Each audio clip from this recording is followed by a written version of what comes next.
I always admired my sister, Melissa. She was intelligent, charismatic, and had a brilliant career in a renowned company. I, on the other hand, lived a quieter life, working as an administrative assistant in a small office.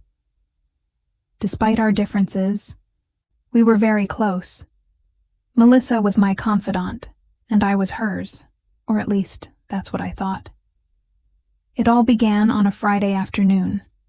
I was having lunch at a downtown restaurant, a place I rarely visited.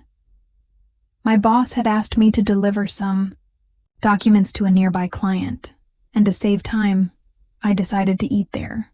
The restaurant was sophisticated, and I felt slightly out of place among the elegant decor and clientele. That's when I saw them. Melissa was sitting at a table in the back, laughing and leaning forward toward a man I immediately recognized. Mr. Campbell, the CEO of the company she worked for. He was a commanding figure, known for his professional demeanor and sharp intellect. But there, in that moment, he seemed like an entirely different man. His eyes sparkled, and he held Melissa's hand in a way that left no doubt about the nature of their relationship. I froze. My sister had been married to Lucas for 7 years, a kind and devoted man who had always stood by her, even during the toughest times. The image of Melissa sitting there, exchanging smiles and touches with another man, was something I never thought I'd see. Without thinking, I took out my phone and snapped a photo of them. It was an instinctive reaction, as if I needed proof to believe what I was seeing. After a few minutes, unable to bear it any longer, I left the restaurant before they could notice me. The rest of the day was a whirlwind of emotions. Anger, sadness, confusion. It was all a jumble. Melissa wasn't just my sister. She was my best friend. How could she do something like this? And more importantly, what was I supposed to do with this information? That night she called me. Her voice was cheerful, as usual. "Hey sis, how are you? Are we still on for lunch Sunday?" I hesitated, trying to sound normal. "Yeah, sure. Everything's fine here. And you?"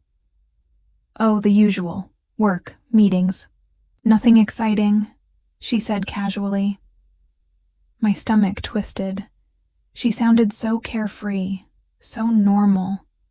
How could someone carry a secret like that and act like nothing was wrong?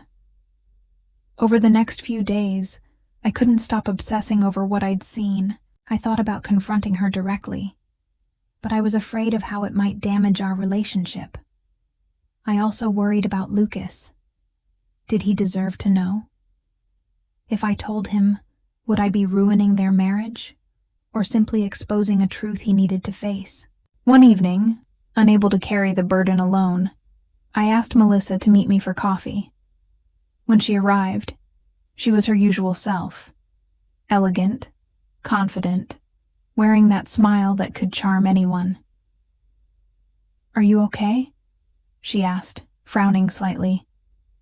"You seem a bit distant." I took a deep breath, knowing there was no other way to approach it. "Melissa, I saw you at the restaurant on Friday, with Mr. Campbell." For a moment, her smile faltered. Her eyes widened, but she quickly regained her composure. "Oh, you saw me?" She laughed nervously, trying to deflect. "It was just a work lunch, that's all." "Melissa, don't lie to me. I saw how you two were together. That didn't look like work." The silence that followed was suffocating. She lowered her gaze, fidgeting with the ring on her finger. "I didn't want you to find out like this," she finally said, her voice barely above a whisper. "So it's true?" I asked, my voice trembling. "You're cheating on Lucas?" "It's not that simple," she said, looking up at me, with pleading eyes. "Lucas and I we've been going through a rough time. Campbell..." He understands me in a way Lucas doesn't. I know it's wrong, but it's not as black and white as it seems. I didn't know what to say. Part of me wanted to yell at her, accuse her of destroying her marriage and betraying a man who had always loved her. Another part wanted to understand, to find a way to help her fix this before it was too late. "Melissa, what do you expect me to do with this?" I finally asked. "You want me to pretend I didn't see anything? To keep smiling at Lucas like everything's fine?" She reached out and placed her hand over mine. "I don't know. Just please give me time. I need to figure this out on my own. Please, don't tell him yet." I nodded slowly, not because I agreed, but because I didn't know what else to do. I felt trapped between loyalty to my sister and the growing sense that Lucas deserved the truth. In the days that followed, I couldn't shake the weight of what I'd seen and heard. Melissa was my sister, but Lucas was part of our family too. He trusted me. By keeping her secret, I felt like I was betraying him. Yet, exposing her infidelity felt like crossing a line I wasn't ready to face. Eventually, I realized there was no easy answer. I could confront Lucas, but that would mean breaking my sister's trust.